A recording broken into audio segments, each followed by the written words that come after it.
Elon wszystkim! Dzisiaj zajmiemy się krótkim update'em tego, co się wydarzyło w ostatnim tygodniu. Pokażę Wam parę fajnych rzeczy, pokażę Wam także Telegrama, Discorda, no i kilka zadań pod ewentualne airdropy. Krótkie intro i lecimy.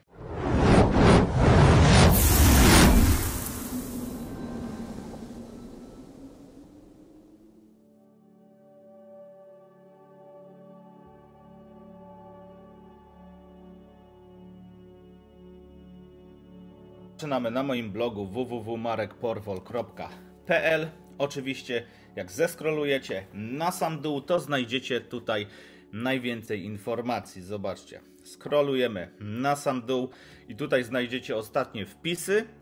Jeżeli chodzi o to, co wydarzyło się w ostatnim tygodniu, no to jest tego sporo, ponieważ jest tam wiele testnetów, wiele promocji. Z tego wszystkiego można skorzystać. Nie zawsze da się wszystko zrobić, ale postaramy się tutaj po prostu ogarnąć to, co najłatwiejsze, żeby na już. I tak jak już mieliśmy na live'ach, te zadania, które zajmują nam 5 minut, najszybciej robimy teraz. No, skupiamy się na trudniejszych zadaniach. No to wystarczy kliknąć tutaj sprawdź blog. I teraz otworzy się nam zakładka, gdzie są wszystkie wpisy. Tak jak widzicie, tutaj na przykład jest zestawienie promocji bankowych. Tak jak obiecałem, to zrobiłem. Pojawiły się tam promocje bankowe, które oferują jakieś tam siano za to, że założysz sobie konto, poprowadzisz ten rachunek przez jakiś czas, a później możesz normalnie to zamknąć, jak ten bonus otrzymasz. Zazwyczaj jest to od 4 do 12 miesięcy. Także ja z takich promocji korzystam, moi rodzice też z tego korzystają, bo to zawsze jest dodatkowe siano, czy do emerytury, czy do wypłaty. I teraz zobaczcie, tutaj mamy nic innego jak Starknet Argent Portfel, czyli Argent X lub jak to woli Argent HQ. I tutaj jest trzecia misja do wykonania. Tych misji było już 3.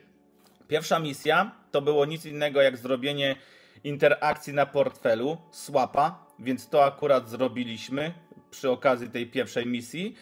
Druga misja to było latanie takim samolocikiem. Nie wiem, czy Wam się udało tam zdobyć jakieś większe punkty. Ja akurat nie zdobyłem tam tych kolejnych NFT-ków, ale miałem interakcję z tym samolocikiem, zapisałem swój wynik, no i otrzymałem NFT-ka. Tutaj kolejnym zadaniem jest nic innego jak zwykły swap i zaraz Wam pokażę, o co tutaj chodzi. Dodatkowo jeszcze mamy tutaj bliźniaczo Bravos Wallet i tutaj też jest akcja na Starknecie i tu praktycznie wszystko, co zrobiliśmy na Argencie, trzeba też zrobić na tym Bravosie. Ja tam część tych zadań wykonałem, też Wam pokażę, co ja tam zrobiłem. Później mamy jeszcze informacje na temat Keystone i Ledger. Ogólnie wywołała się niezła gównoburza, jeżeli chodzi właśnie o Ledgera. Mi się wydaje, że nawet to, że wyszło, iż Ledger ma tam jakiegoś backdoora, to mi się wydaje, że wszystkie portfele mogą mieć jakieś tylne drzwi, jeżeli chodzi o oprogramowanie, tylko że tutaj się kwas wylał na Ledgera, bo oni chcieli wprowadzić update, żeby można było przechowywać nasze seedy w chmurze. Także no, nie wiem jak do tego się odnosić. Mi się to nie podoba prywatnie, więc po prostu ja będę szukać może alternatywnego portfela. Aczkolwiek, tak jak mówię, nie ma co się tutaj pompować, bo mi się też wydaje, że raczej wszystkie portfele mają jakieś backdoory, tylko nikt o tym głośno nie mówi. Nie wiem, przypuszczam, spekuluję. Także zobaczymy, jak ta sytuacja z Ledgerem się rozwiąże. Jeżeli chodzi o Keystone, to jest to portfel alternatywny do Ledgera w podobnej cenie. Można zamówić i po prostu cieszyć się troszkę innym sposobem działania portfela właśnie takiego hardware'owego. No i tak jak widzicie, tutaj pojawiły się same promocje bankowe. Czekajcie, co ja tutaj mam na drugiej stronie, już Wam mówię. Kolejne promocje bankowe. Tak, tu jest druga misja, pierwsza misja. Jest Update Trading App. To by było na tyle. Jest w blogu i po kolei sobie otwórzmy. Otwórzmy może najpierw tutaj tam Starknet. Otwórzmy Bravos. No i jeszcze teraz przejdźmy do tego Keystone i Ledger. Chodzi o Argent Wallet i trzecią misję. To też tutaj to wszystko ładnie Wam rozpisałem. Tutaj wystarczy zrobić swap. Swap na portfelu właśnie Argent albo bezpośrednio tutaj na JediSwap. Jeśli klikniecie w link, to pojawi Wam się tutaj JD-Swap. Można to po prostu tutaj zrobić tego swapa. Ja już to mam wykonane i swap musi być zrobiony po 1 kwietnia 2023 roku. To tak jak mówię, za pierwszym razem jak robiliśmy te transakcje i tam zrobiliście swapy, to też się kwalifikujecie. Oczywiście na Twitterze była tutaj podana informacja. Jeżeli chodzi potem o kolejną misję, no to tak jak widzicie tutaj można claimować zadania z pierwszej misji. Wystarczy, że klikniecie tutaj w ten przycisk, strona z tymi wszystkimi NFT-kami, jeżeli chodzi właśnie o Argenta. I tak jak widzicie, tutaj macie możliwość wymintowania NFT-ka za pierwszy tydzień, potem tu jest za drugi tydzień, no i tu jest ten trzeci NFT, to tu jest jeszcze coming soon.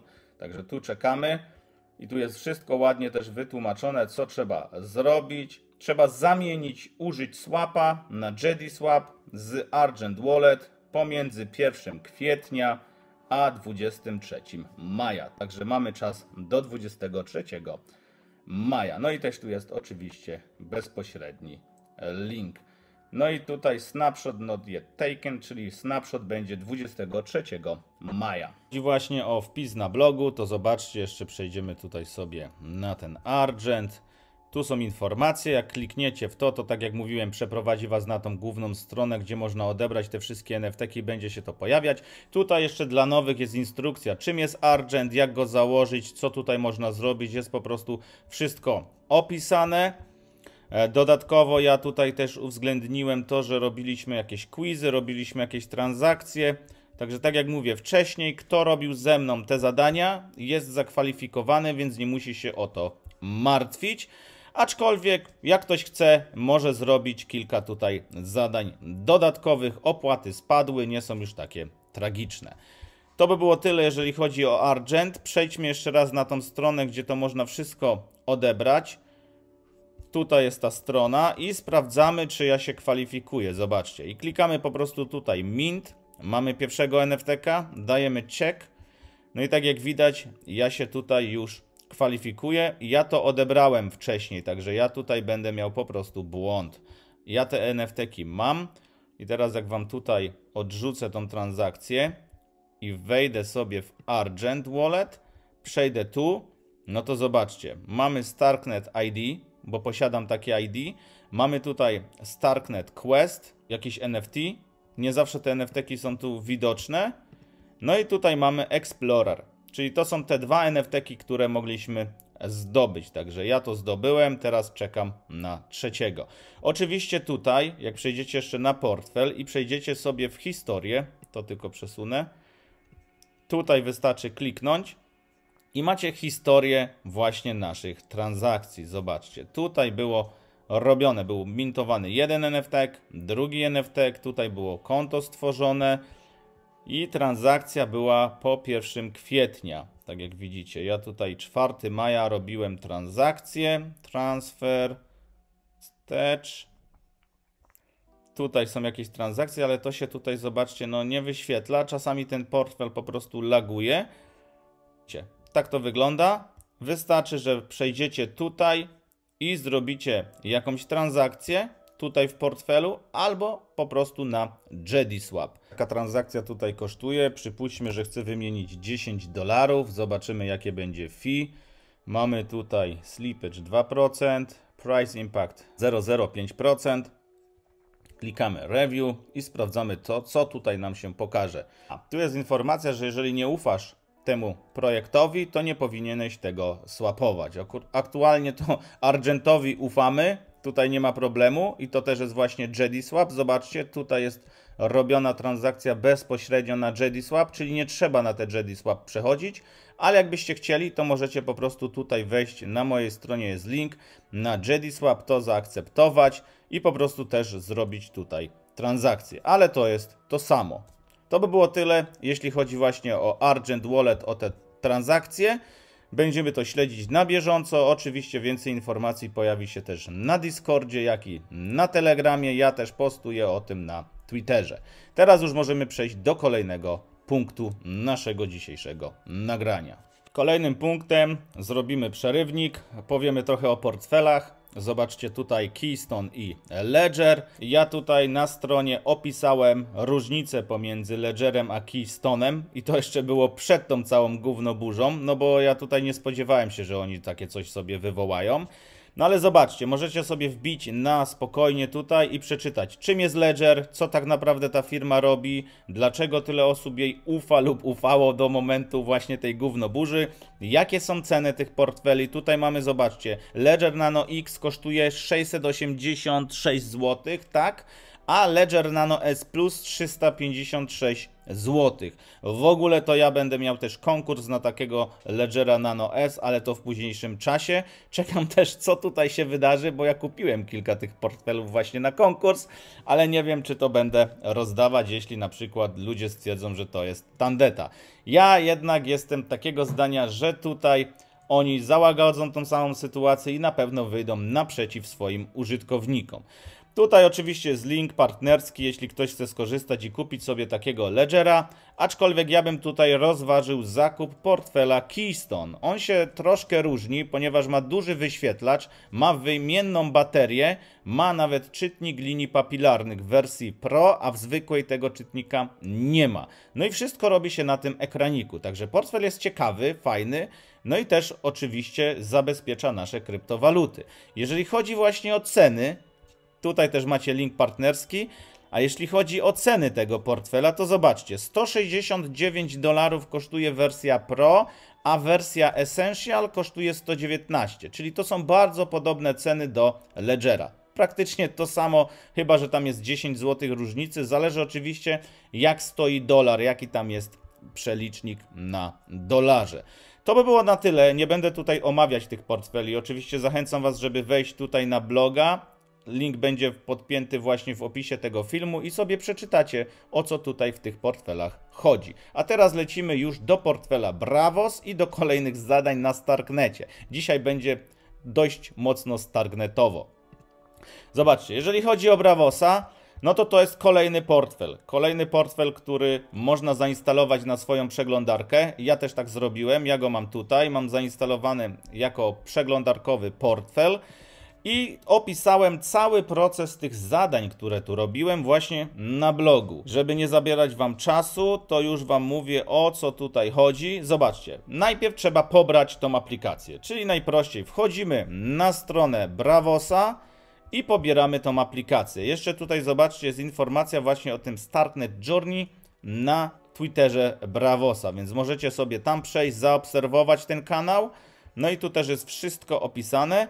Mamy kilka kroków, kilka tych misji właśnie jest tutaj zrobionych. Przejdźmy na ten Twitter Bravosa.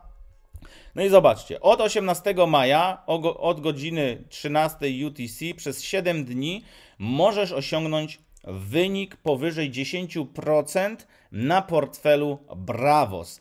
Tam w ogóle jest taki score. Jeżeli masz powyżej 10%, możesz odebrać pierwsze 2 NFT-ki. Ja też to zrobiłem, ponieważ tutaj bardzo prosto jest to zrobić. Wystarczy zrobić transakcje na tych protokołach, które tam są dostępne. Także jako bonus możesz odebrać sobie te NFT-ki. Jest tam taka mapa i jeden dodatkowy NFT. Od 25 maja, od 13 przez 7 dni będzie Mobile Journey za pośrednictwem oficjalnej aplikacji mobilnej. Czyli tutaj też będziemy to coś robić na mobilnej aplikacji. Ja też będę to instalować i spróbuję sobie po prostu odtworzyć seedy, które mam w przeglądarce na tej mobilnej aplikacji, chyba że tutaj oni będą mówić coś, że będziemy musieć po prostu zrobić za pośrednictwem nowego portfela. Aktualnie ja założyłem nowy portfel Bravos, ponieważ tutaj seedów z portfela Argent nie da się wpisać i nie da się odtworzyć tego portfela. To jest niekompatybilne. Krok trzeci. Misja i NFT zostaną ujawnione po odebraniu kroku drugiego. Krok czwarty. Misja i NFT zostaną ujawnione po odebraniu kroku trzeciego i tak po kolei sobie będziemy z tym jechać. Tutaj jest oficjalna informacja właśnie na Twitterze Bravosa. Tutaj zobaczcie, po kolei też jest rozpisane, co należy zrobić. Są też opisane te protokoły. Już Wam tutaj pokażę, co ja zrobiłem. Także pobieracie aplikację, macie do wyboru Chrome, Firefox, Brave lub Edge. Ja sobie zainstalowałem to zarówno na Brave'ie, jak i na Chromie. To są bardzo podobne przeglądarki, aczkolwiek Chrome muli. Instalacja portfela. Tutaj wybieramy oczywiście Mainnet. Tutaj będziemy działać na prawdziwych środkach, czyli jeśli ktoś chce to zrobić, musi tutaj zaakceptować to, że trzeba poświęcić trochę środków, głównie w Ethereum, żeby właśnie zapłacić za te fee. Czyli tak, pobraliśmy portfel. I teraz jak zdeponować środki na taki portfel Bravos? Możemy to zrobić przez oficjalny bridge. Aktualnie ten bridge jest trochę drogi, bo tam wychodzi 15, 20, czasami 7 dolarów. Ja zrobiłem to poprzez Orbiter. Nie wiem, czy to będzie się liczyć właśnie do tych transakcji, które musimy zrobić, aby zdobywać punkty, ponieważ nie widziałem go wczoraj na liście. Zobaczymy dzisiaj, czy pojawił się tam na liście i co tam trzeba ewentualnie zrobić. Ten oficjalny bridge liczy się do tych właśnie punktów, ale ja na razie go odpuściłem, ponieważ nie będę płacić 15 czy 20 dolarów za fee, jeśli mogę to zrobić taniej, a te punkty mogę nabić w inny sposób. Także jest tu kilka opcji. Oczywiście macie tutaj, zobaczcie, wymienione. Jest Orbiter Finance pokazany, jest Layer Swap, to też robiliśmy i korzystaliśmy z tego. Tam w ogóle było chyba 2 dolary, więc można sobie spróbować. Potem ważnym krokiem tutaj jest aktywacja tego konta, czyli jak już zdeponujemy środki, to musimy kliknąć tutaj ten przycisk Set Up. No i tutaj portfel zapyta nas o to, czy chcemy go faktycznie uaktywnić i zostanie pobrana nam opłata, czyli zobaczcie, około dolara. Tego w Argencie nie było. I to jest właśnie takie deploy wallet, czyli uaktywnienie blockchainu, żeby był wpisany do sieci. Tak jak tutaj widzicie. I to trwa dobre 15 do 40 minut. Tyle ja czekałem. Także tu też trzeba uzbroić się w cierpliwość, zanim przejdziecie do działania z kolejnymi właśnie tutaj protokołami. Kolejne protokoły, no to mamy tutaj, mintujemy NFT. Ja sobie wymintowałem NFT-ka na Mint Square, to też się liczy do tych zadań, czyli wchodzimy sobie tutaj do Mint Square, podpinamy nasz portfel Bravos. Ja zaraz tutaj wpiszę hasło, już mam portfel i zaraz Wam pokażę, o co tutaj chodzi. Klikamy tutaj, klikamy Mint i mintujemy tutaj naszego NFT. Tutaj wystarczy dodać jakiś obrazek, nazwać go, zrobić jakiś opis. Tutaj w sumie nic nie trzeba wpisywać. Klikamy później Mint i mintujemy sobie nasz NFT. Ja zaraz Wam pokażę, jaki NFT ja wymintowałem. To jest, zobaczcie, mój portfel. Tu mam około 100 dolarów wpłaciłem, więc już około 20 dolarów tutaj poszło na transakcję, chyba że Ether dość mocno spadł. Ja to tutaj przesunę niżej. Tutaj znajdziemy nasze NFT-ki. Zobaczcie, ja sobie wymintowałem NFT-ka HSH. Tutaj oczywiście odebrałem te 2 NFT-ki, które były do odebrania. To też są 3 transakcje. Tu są dApsy. Tutaj mamy właśnie możliwość korzystania z tych dApsów i możemy bezpośrednio z nimi tutaj mieć interakcję. Tak jak widzicie, tutaj jest Zitka Land, to też robiłem. To jest Stargate oficjalny właśnie bridge. Tutaj jest Carmine Finance, DeFi, to też zrobiłem. Zaraz Wam powiem, co tam robiłem. I już jest na zielono właśnie, że jest zrobiony. Zobaczcie sobie, odhaczone. Tenki Swap zrobiłem, Siege Swap zrobiłem, Jedi Swap zrobiony jest. Tego nie robiłem, tych 2 też nie. No i tutaj jeszcze zrobiłem Mint Square. Tutaj aspekt nie zrobiony, no i MySwap jest zrobiony. Ja to już wcześniej też miałem na stronie i po prostu zrobiłem wszystkie te transakcje. Teraz, żeby zobaczyć naszą kwalifikację już po wykonaniu pewnych rzeczy, no to zobaczcie, wymintowaliśmy tego NFT-ka. Tutaj NFT-ki się pojawiły, tak jak widać, ja je tam miałem, pokazałem Wam. Robimy kilka swapów. Tutaj też macie rozpisane, gdzie ja te swapy robiłem i w jaki sposób. Więc ja najpierw zeswapowałem Ethereum na USDC na 10K swapie. Później te USDC zeswapowałem z powrotem na Ethereum na Jedi Swap. I znowu na MySwapie z Ethera na USDC. No i na tym Siege Swap z USDC z powrotem na Ether. Ogólnie najdroższe swapy wyszły tutaj na tym ostatnim Siege Swap. Tak to wygląda właśnie z poziomu tych transakcji. Więc tych transakcji mamy raz, 2, 3, 4, 5, bo jest wymintowany NFT. Oczywiście sprawdzamy sobie ProScore. Tutaj w portfelu mamy coś takiego jak ProScore. Klikamy sobie w Bravos i klikamy tu. Pojawia nam się portfel i nasze punkty. Tak jak widzicie, ja wykonałem 9 transakcji i miałem interakcję z 7 z 15 protokołów. Te protokoły też są dostępne tu na dole. I tak jak widzicie, jedna transakcja, tego ID nie zrobiłem, bo to mam na Argencie. Nie wiem, czy będę to tutaj mintował. Na razie tych punktów mi wystarczy. Tutaj mamy Mint Square i to samo, co widzieliście w portfelu tutaj Bravos, właśnie w tych dApsach. Jest to widoczne tak samo i tutaj.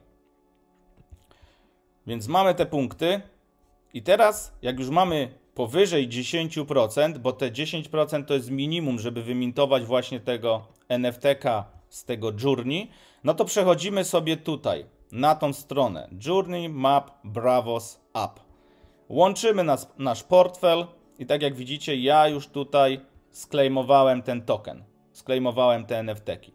To, co trzeba zrobić, żeby po prostu to sklejmować, to wystarczy kliknąć tu, udostępnić informację na Twitterze, no i później pojawi nam się przycisk, że można to klejmować. Wracamy na stronę po sklejmowaniu tego, co jeszcze można tutaj zrobić. No to tak jak już powiedziałem, przyjrzeć się tym protokołom, ewentualnie zrobić z nimi jakieś interakcje. I tak tutaj zrobiłem, to wrzuciłem w tego Zitka Land, wrzuciłem sobie $1 w Ethereum. I też Wam pokażę, jak to wygląda. Później wrzuciłem na staking w Carmine Finance 0001 ETH. To tutaj jeszcze zrobiłem staking. No i to by było wszystko. To już jest wszystko, dotarliśmy tutaj do końca. Można jeszcze kupić oczywiście domenę, jeśli ktoś nie ma. Tutaj akceptujemy. I tak jak widzicie, ja tutaj mam zrobione transakcje. Ja wybrałem ten pool pierwszy i wrzuciłem sobie tutaj 0.1231. Tyle w sumie Ethera. O, tu w sumie tyle wrzuciłem. 201. To oczywiście mogę wypłacić. Tutaj jeszcze coś można zrobić, ale na razie tego nie dotykam. Więc to jest transakcja wykonana. Interakcja z tym protokołem jest. Punkty zostały mi naliczone. Kolejnym było ZK Lend. No i tutaj jest nic innego jak platforma lendingowa. Można tutaj dać w supply USDC, jakieś tam tokeny stablecoinowe. Ja dałem trochę Ethera, czyli klikasz tutaj, wybierasz sobie jakąś tam setną Ethera. Ja tak tyle wrzuciłem, czyli około $1.45. Dajemy supply. No i też ta transakcja została wykonana. To jest też dla mnie coś nowego, dlatego ja tutaj wrzuciłem tylko $1 i tak to tam w sumie zostawiam. No i dlatego, że zrobiłem właśnie te transakcje, no to ten score został mi podniesiony do 40%. I tak to wygląda z poziomu Bravosa. Zajęło mi to trochę czasu, żeby te transakcje wykonać. Tak jak widzicie, tam opłat było kilka dolarów, więc z tym trzeba się po prostu liczyć. No ale ja wykonałem, odebrałem te NFT-ki na tej stronie. Mam 2 NFT, mam swój NFT wymintowany, mam swapy porobione. No i czekamy na kolejne zadania, które pojawią się właśnie na Twitterze tutaj Bravosa. Także zachęcam też, żeby tego Twittera Bravosa tutaj śledzić. To by było na tyle, jeżeli chodzi o Bravos. Przechodzimy dalej. Jeśli ktoś jest na naszym Telegramie, to tutaj dostaje na bieżąco informacje. Telegram jest w formie newslettera, czyli po prostu wrzucam najpotrzebniejsze, najszybsze informacje, które można ewentualnie zrobić. Ja tak samo traktuję też Twittera. Jednak nie chcę za bardzo spamować, więc większość rzeczy tak naprawdę dzieje się u nas na Discordzie. I tutaj zobaczcie, mamy informację od 12 maja. Był listing karate, w tym też braliśmy udział. Niektórzy sprzedali to z zyskiem, inni na zero, inni to holdują. Tutaj pojawiły się tego typu kubki, koszulki. To później będę gdzieś ewentualnie dawał ludziom w prezencie lub jeśli ktoś chce, może coś takiego sobie zakupić. Tutaj można było u nas wygrać 2 bilety na NBX, który odbędzie się 24-25 maja, czyli już niebawem. Jeśli ktoś chce, to możemy się tam ewentualnie zobaczyć. Jeżeli wpiszecie sobie Hajsoholicy 20, to dostaniecie jeszcze 20% zniżki na zakup tych biletów. Czy te bilety są dostępne? No nie wiem, trzeba byłoby ewentualnie jeszcze sprawdzić. Tutaj są informacje o live'ach, o tutaj jest też informacja, że dla 10 osób, dla 10 pierwszych osób, które kupiły bilet z naszym kodem Hajsoholicy, został wykonany upgrade, czyli te osoby dostały upgrade biletów General na bilet inwestora, czyli to z 20 tam 30 paru dolarów na 200. Całkiem spoko. Są informacje oczywiście o giełdzie Bitcoin. Tutaj, jeżeli chodzi o tą giełdę, to jest możliwość handlowania bez KYC i to też Was ewentualnie może zainteresować. Oczywiście jest link na Telegramie, będzie też w opisie tego filmu. Tutaj był kolejny jakiś pre-sale, też braliśmy w tym udział. Tu jest informacja o Ledgerze, tak jak widzicie. Później mamy tutaj informacje już o odebraniu właśnie tych NFT-ków z Argenta, czyli widzicie, to co dzisiaj rozmawialiśmy, wszystko tutaj jest pokazane. Jest informacja, że dalej można korzystać z bonusu Luno i odebrać sobie 50 euro. Też bym w sumie nie czekał. Bitcoin teraz leci troszkę na dno, więc można sobie zrobić bonus i odebrać więcej Bitcoina w późniejszym czasie.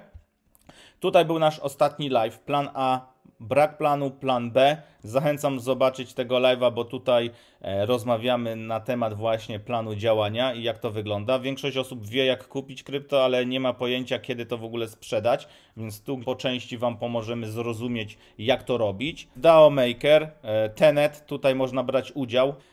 Jest Vistaverse, nie wiem, czy to jest aktualne. Mamy coś takiego jak Leverix. Tutaj jest giełda, gdzie można handlować na lewarze, ale bez likwidacji, z tego co ja dobrze tutaj kojarzę. No i tutaj jest też NFT do zdobycia, do klubu, który potem upoważni Cię do tego, by dostać airdropa. Także też zachęcam, by ewentualnie z tego sobie skorzystać. Tutaj był PET do odebrania na Arbitrum, to już jest nieaktualne.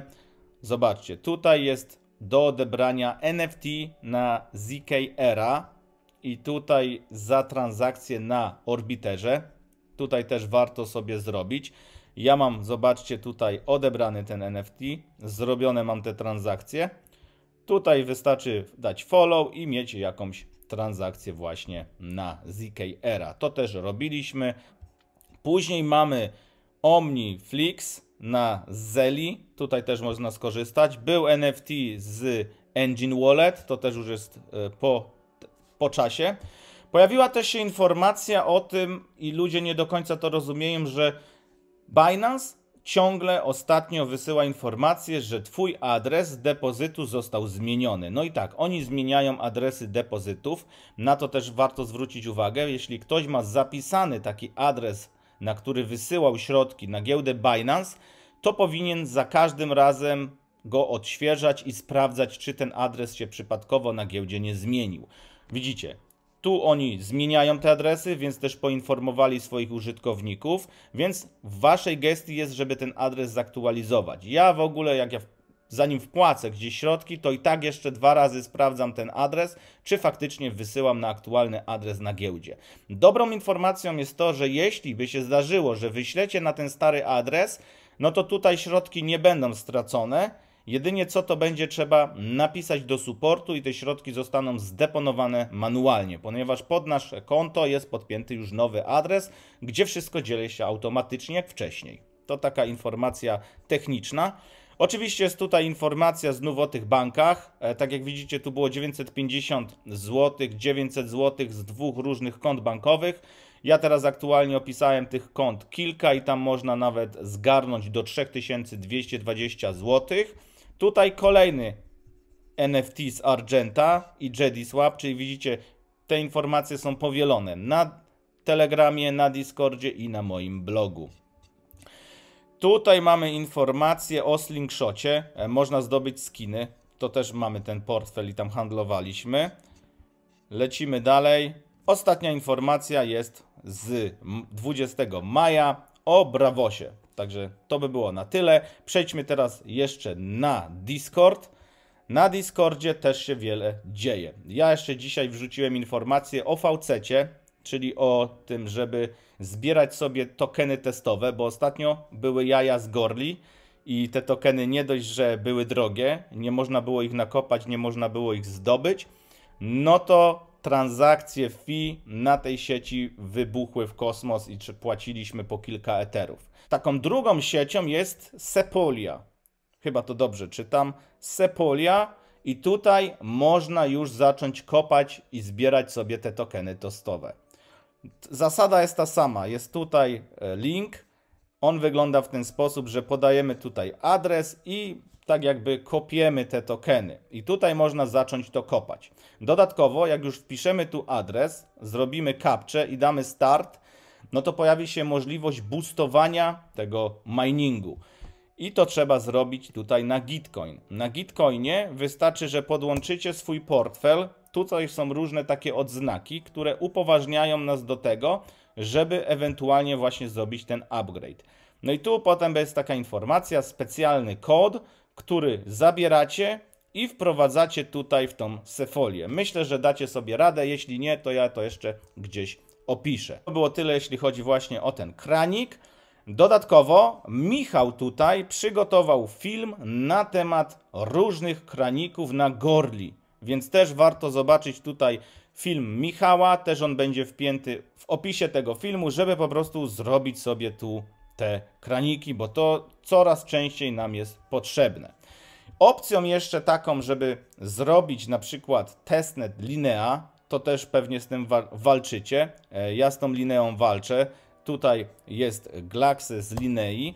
Jest coś takiego jak Hop Exchange. Tutaj można sobie hopem przesłać Gorli na Lineę. Jeśli ktoś potrzebuje tokeny na Linei, a ich nie ma, to może sobie Gorli przebridżować właśnie na Lineę, tylko trzeba mieć tokeny Gorli w tym wypadku. Jeśli chodzi o Discorda, to na naszym Discordzie w sekcji Pro Lite mamy coś takiego jak Weekly Update i tutaj są update'y z ostatniego tygodnia. Wszystko jest ładnie tutaj rozpisane, co można zrobić, gdzie można zrobić, no i ewentualnie do kiedy. Wystarczy po prostu klikać tutaj w te odpowiednie odnośniki. Tak jak widzicie, tutaj mamy Linea Testnet, klikamy w Linea, przenosi nas tutaj do Linea. Wracamy sobie, klikamy na przykład tutaj Spartadex, też działamy na Sparta i mamy tutaj informacje na temat Spartadexu. No i tutaj jest takie tygodniowe zestawienie tego, co warto było zrobić, na co warto zwrócić uwagę. Także jeśli ktoś nie ma czasu, może śmiało z tego typu rzeczy tutaj korzystać. Tak wygląda to u nas na Discordzie. Oczywiście na Discordzie tych informacji mamy dużo więcej. Mamy tutaj czat, gdzie po prostu rozmawiamy na bieżąco, są informacje, można zadawać pytania. Jest tego naprawdę sporo.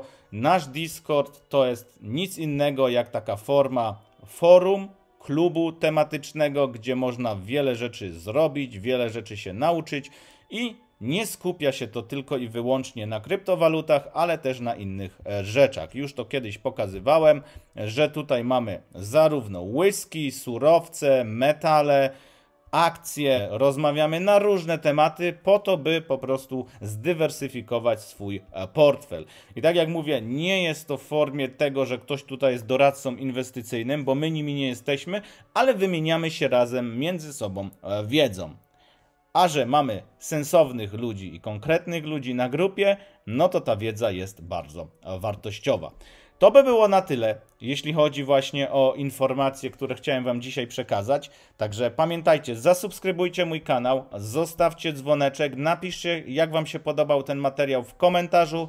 No i widzimy się w kolejnych materiałach. Trzymajcie się, cześć!